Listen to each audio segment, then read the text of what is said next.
Saudara-saudara kaum muslimin sekalian, diminta saudara-saudara berhenti daripada berkata-kata ketika khatib sedang berkhutbah, kerana menurut tujuan hadis Rasulullah sallallahu alaihi wasallam yang telah diriwayatkan oleh Abu Hurairah radhiyallahu anhu, bahwasanya Rasulullah sallallahu alaihi wasallam telah bersabda, maksudnya barang siapa berkata-kata ketika khatib sedang berkhutbah, walaupun memperingatkan sahabatnya dengan perkataan diam saja sekalipun, maka nescaya sia-sialah pahala jemaahnya. Maka dari itu diamlah dan dengarlah dengan taat. Mudah-mudahan kita mendapat taufik dan hidayah. Assalamualaikum.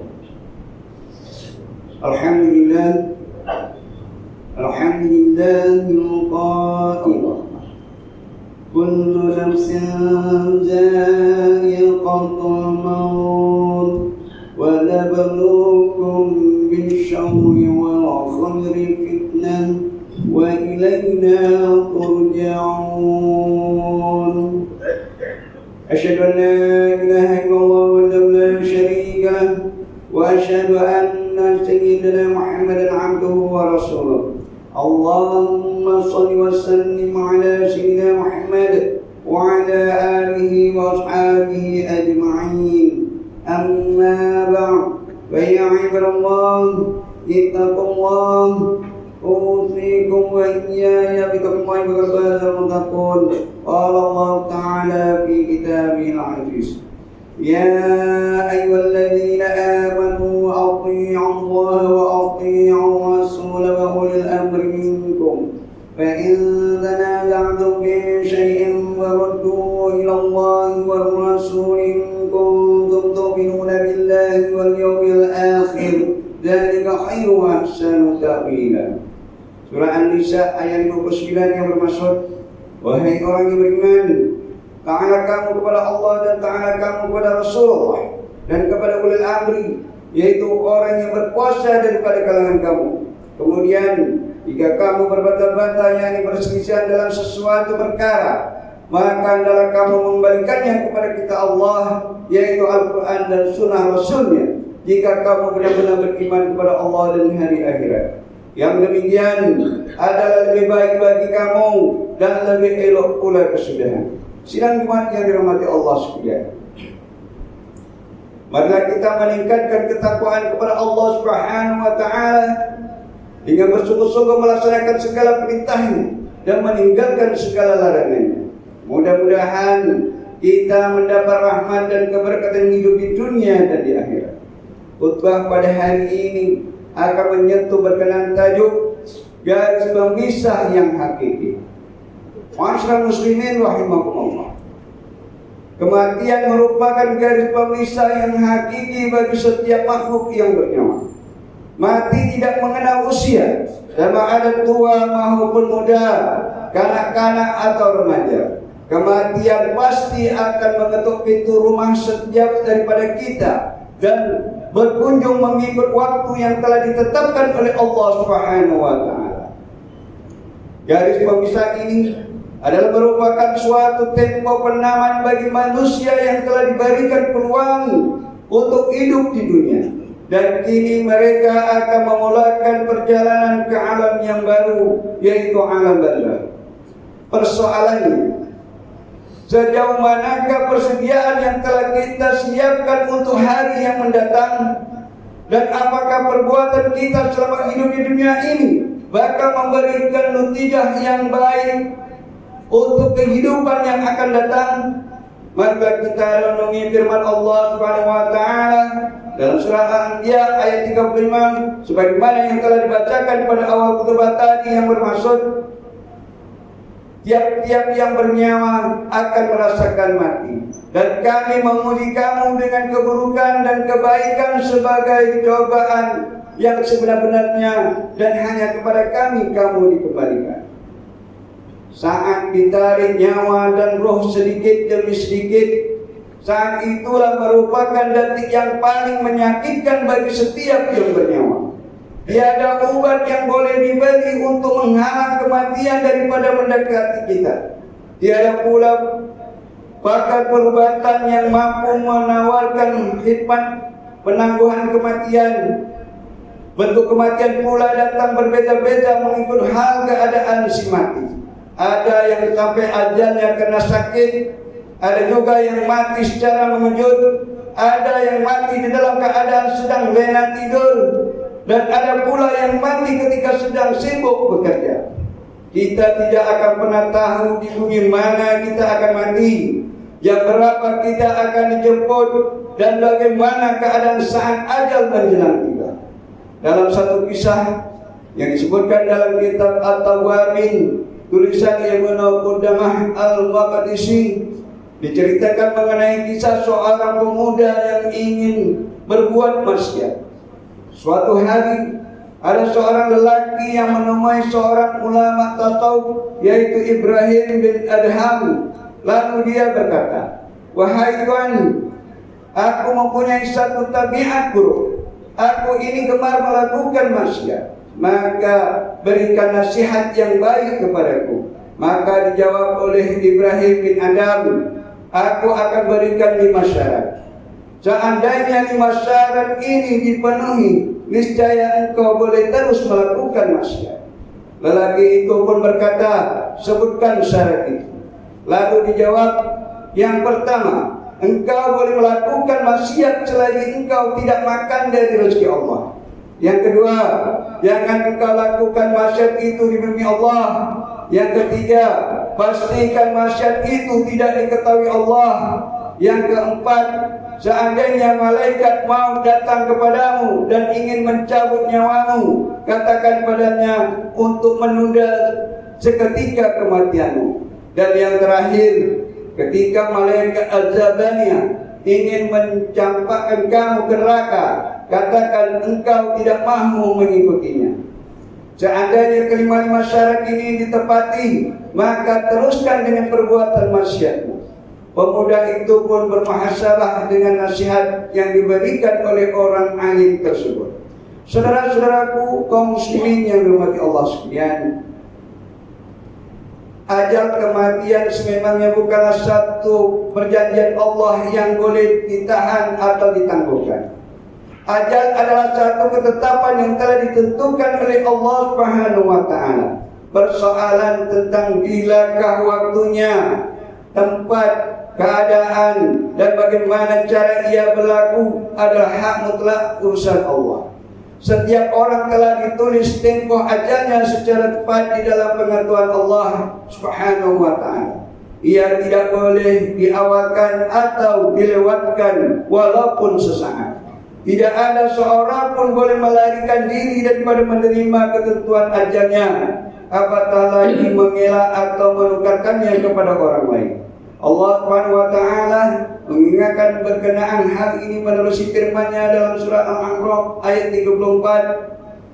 "Wa likulli ummatin ajal fa idza jaa ajaluhum la yastakhiruna sa'atan wa la yastaqdimun."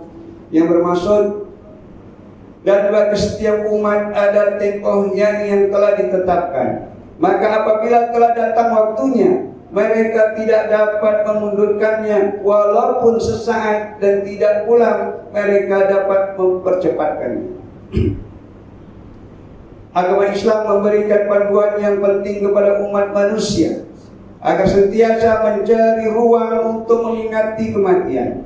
Orang yang mengingati kematian dan sentiasa memberikan tentang nasib dirinya selepas mati adalah orang yang bijaksana. Mereka bijak karena mereka tahu bahwa hidup ini bukanlah semata-mata untuk memenuhi keperluan dunia, bahkan ianya adalah tempat untuk mengumpul pahala akhirat. Dalam sebuah hadis yang diriwayatkan daripada Ibnu Umar radhiyallahu anhu, beliau menceritakan sebagaimana maksudnya. "Aku pernah bersama Rasulullah SAW. Lalu datang seorang lelaki dari kaum Ansar mengucapkan salam kepada Nabi SAW dan bertanya, 'Wahai Rasulullah, apakah ciri-ciri mukmin yang terbaik?' Baginda menjawab, 'Yaitu orang yang paling baik akhlaknya.' Orang ini bertanya lagi, 'Lalu orang mukmin manakah yang paling bijak akalnya? Baginda menjawab, orang yang paling banyak mengingati kematian dan paling baik membuat persiapan setelah kematiannya, mereka orang yang bijaksana. Hadis riwayat Ibnu Majah. Sidang hadirin yang dirahmati Allah sekalian, selain daripada memenuhi kewajiban kepada Allah dan agama, khatib ingin mengingatkan akan beberapa persediaan tambahan yang boleh dilakukan untuk memperolehi husnul khatimah. Pertama, perbanyakkan bacaan Al-Quran dan jadikan Al-Quran itu teman yang paling rapat ketika di dunia. Hal ini disebabkan Al-Quran akan menjadi hujah dan syafaat bagi pembacanya di hari kiamat nanti. Kedua, kerap menziarahi kematian dan mengiringi jenazah ke tanah perkuburan. Selain daripada mendapat ganjaran pahala yang besar, ianya juga dapat membawa kita untuk merenung nasib keadaan kita di kemudian hari. Ketiga, jauhi perkara makruh selain meninggalkan maksiat dan perbuatan yang mengundang kemurkaan Allah Subhanahu wa taala. Maksiat adalah merupakan kunci ramai manusia yang akan diazab di alam akhirat. Dan yang keempat, bimbinglah ahli keluarga dengan ilmu agama. Ini karena ilmu dan iman adalah penyelamat yang akan menyelamatkan diri ketika di dunia dan di akhirat. Siang Jumat yang dirahmati Allah sekalian, justru bagi mengakhiri khutbah pada hari ini, khatib ingin mengingatkan hadirin sekalian, marilah kita menyisapi diri daripada melakukan dosa yang pernah kita buat sebelum ini. Karena kematian yang hadir tidak mengira usia muda atau tua, miskin atau kaya, akan tetapi ia hadir tepat pada masanya. Firman Allah Subhanahu wa taala menerusi surah Al-Waqiah ayat ke-60. Nahnu qaddalna bainakum al-mauta wa ma nahnu bimasbuqin. Yang bermaksud kami yang menentukan, yakni dan menetapkan masa kematian kamu masing-masing, dan kami tidak akan dapat dikalahkan atau dilemahkan.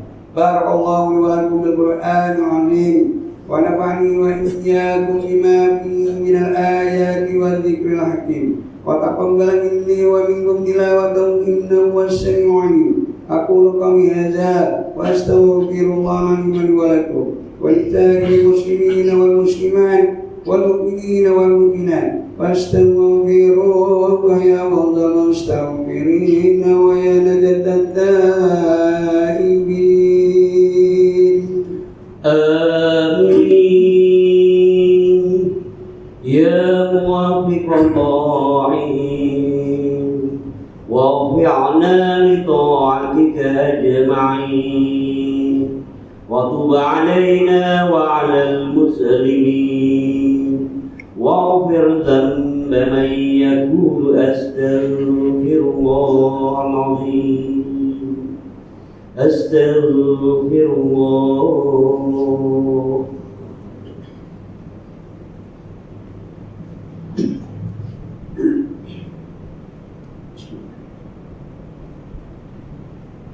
Alhamdulillah hamdan katsiran kama amar. Asyhadu an la ilaha illallah wahdahu la syarika lah. Iqraran bi rububiyyatihi wa irwaman liman jahada bihi wa kafar. وأشهد أن سيدنا محمدا سيد البشر صلى الله وسلم على سيدنا محمد وعلى آله وصحبه ما تطلع عين بنظر وعظم بالجربات. أما بعد فيا عباد الله اتقوا الله فيما أمر واتقوا عما نهاكم عنه وزجر. Wahai hamba Allah, ingatlah bahwa dunia ini adalah tempat tumpangan untuk sementara. Akhirat juga adalah sebenar-benar tempat yang kekal untuk selama-lamanya. Oleh itu, marilah kita bertakwa kepada Allah untuk mendapatkan kebahagiaan serta menyelamatkan diri daripada siksaan api neraka.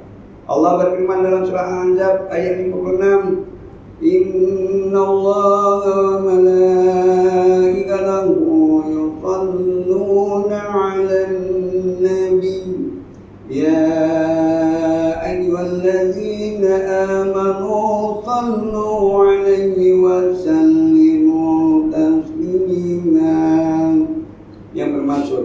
Sesungguhnya Allah dan malaikatnya berselawat yang memberi segala penghormatan dan kebaikan kepada Nabi Muhammad sallallahu alaihi wasallam. Wahai orang yang beriman, bersalawatlah kamu kepadanya serta ucapkanlah salam sejahtera dengan penghormatan yang sepenuhnya. Allahumma salli wa sallim ala sayyidina Muhammad wa ala ali sayyidina wa maulana Muhammad.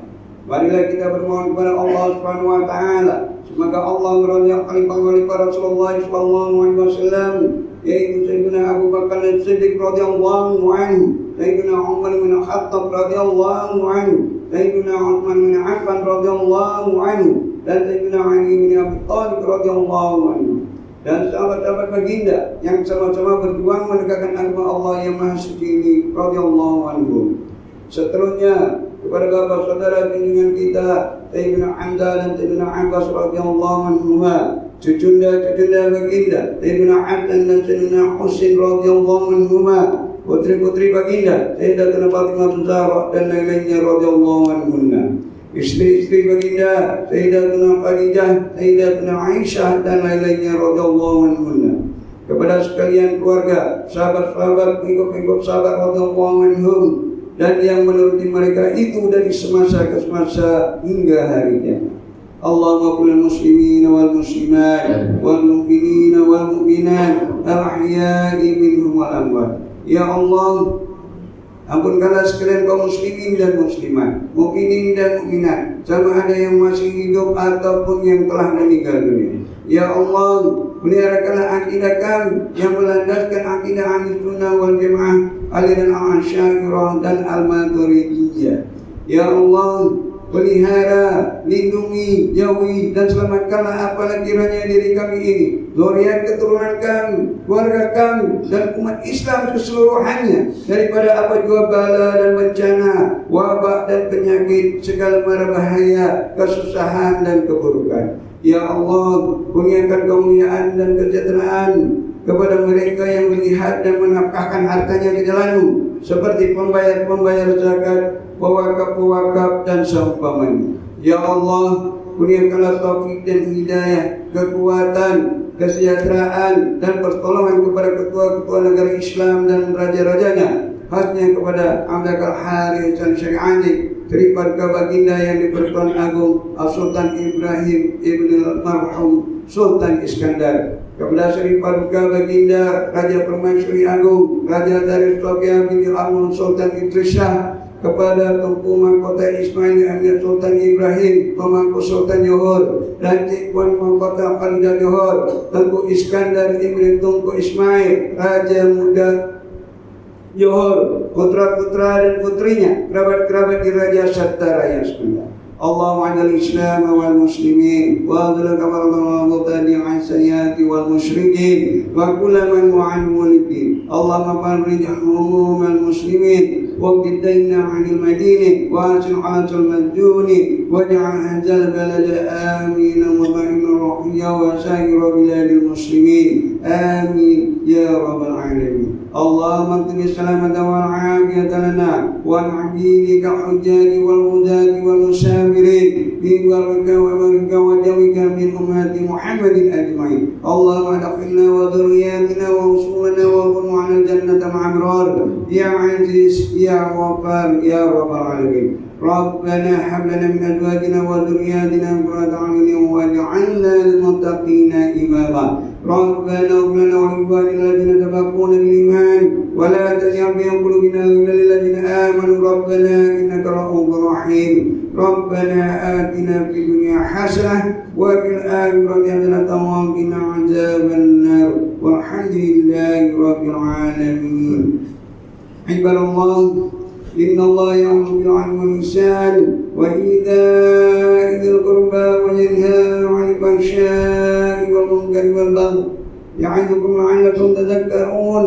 واذكروا الله العظيم يذكركم واشكروه على نعمه يزدكم ولذكر الله